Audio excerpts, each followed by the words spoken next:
عليكم ورحمة الله وبركاته. ربي اشرح لي صدري ويسر لي أمري واحلل عقدة من لساني يفقهوا قولي. ربي زدني علما. அல்லாஹ்வின் நல்லடியார்களே, நான் இப்பொழுது உங்களுக்கு பேசப் போகிற தலைப்பு என்னவென்றால், நபி ஸல்லல்லாஹு அலைஹி வஸல்லம் அவர்கள் தனது ஹஜ் மாதத்தில் மக்களுக்கு அனுப்பி பெயரை ஹஜ்ஜத்துல் விதாவை குறித்து பேச வந்துள்ளேன். ஹிஜ்ரி 10ஆம் ஆண்டு தற்போது நோக்கியுள்ள தியாகத்தின் மாதமான துல்ஹஜ் மாதத்தில் நபி ஸல்லல்லாஹு அலைஹி வஸல்லம் அவர்கள் மற்ற முஸ்லிம்களோடு மதீனாவிலிருந்து மக்கா சென்றார்கள். இஹ்ராம் ஆடை அணிந்து தல்பியாவோடு மக்காவில் நுழைந்து ஹஜ்ஜின் செயல்பாட்டை ஆரம்பித்தார்கள். அந்த உரையில் பல முக்கிய செய்திகளை மக்களின் கவனத்திற்கு கொண்டு வந்தார்கள். மக்களே, கவனமாக கேளுங்கள்.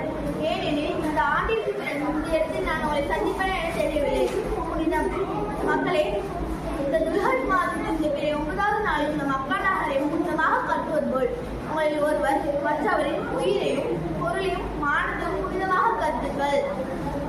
அறியாமை காலத்தில் நடந்த அனைத்து காரியங்களும் இரு பாதங்களிடையே போட்டு பொறுத்து விட்டேன்.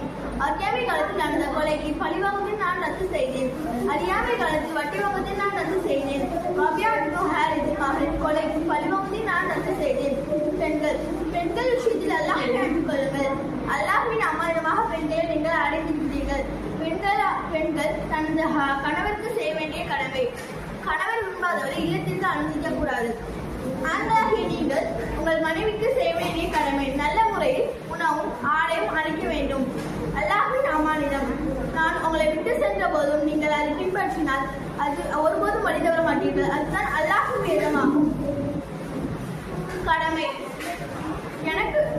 எனக்கு பின்னால் எந்த ஒரு நபியும் இறைத்தூதரும் கிடையாது. அது மாதிரி உங்களுக்கு பின்னால் எந்த ஒரு சமுதாயமும் கிடையாது. உங்களை படைத்து காப்பாடாக அல்லாஹ்வை வணங்குங்கள். 5 வேளை தொழுகையை கடமையாக்குங்கள். ஜக்காத் வழங்குங்கள். ரமலானை நோன்பு வையுங்கள். ஹஜ் செல்லுங்கள். உங்கள் தலைவர்களுக்கு கட்டுப்படுங்கள். இதனால் அல்லாஹ் படைத்துள்ள சொர்க்கத்துக்கு நீங்கள் நுழைவீர்கள். சமத்துவம். மக்களே, உங்கள் இறைவன் ஒருவனே, உங்கள் தந்தையும் ஒருவனே. ஒரு கற்பர் ஒரு வெள்ளையரோடு சிறந்தவர் இல்லை. அதுபோல் ஒரு வெள்ளையர் ஒரு கற்பரோடு சிறந்ததில்லை. ஒரு அரபு அல்லாதவர்களை விட சிறந்ததில்லை. ஒரு அரபு அல்லாதவர் ஒரு அரபை விட சிறந்தவர் இல்லை. உங்களை இறையச்சம் மட்டுமே யார் சிறந்தவர் என தீர்மானிக்கிறது. பிறகு நபி ஸல்லல்லாஹு அலைஹி வஸல்லம் அவர்கள் மக்களிடம், மக்களே, மறுமையில் அல்லாஹ்வை பற்றி கேட்டால் நீங்கள் என்ன கூறுவீர்கள் என கேட்டார்கள். அதற்கு மக்கள், நீங்கள் நன்மை நாடினீர்கள் என நாங்கள் கூறுவோம் என பதிலளித்தார்கள்.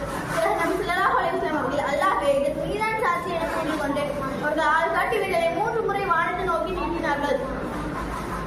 பிறகு நபி ஸல்லல்லாஹு அலைஹி வஸல்லம் அவர்கள் உரையை முழுமைப்படுத்தினார்கள். 5வது அத்தியாயம் 3வது வசனத்தில், இன்றைய தினம் உங்களுக்கு உங்கள் மார்க்கத்தை நான் முழுமைப்படுத்திவிட்டேன். என் அருளையும் உங்கள் மீது முழுமையாக வைத்துக் கொண்டேன் என வசனம் இறங்கி முழுமைப்படுகிறது.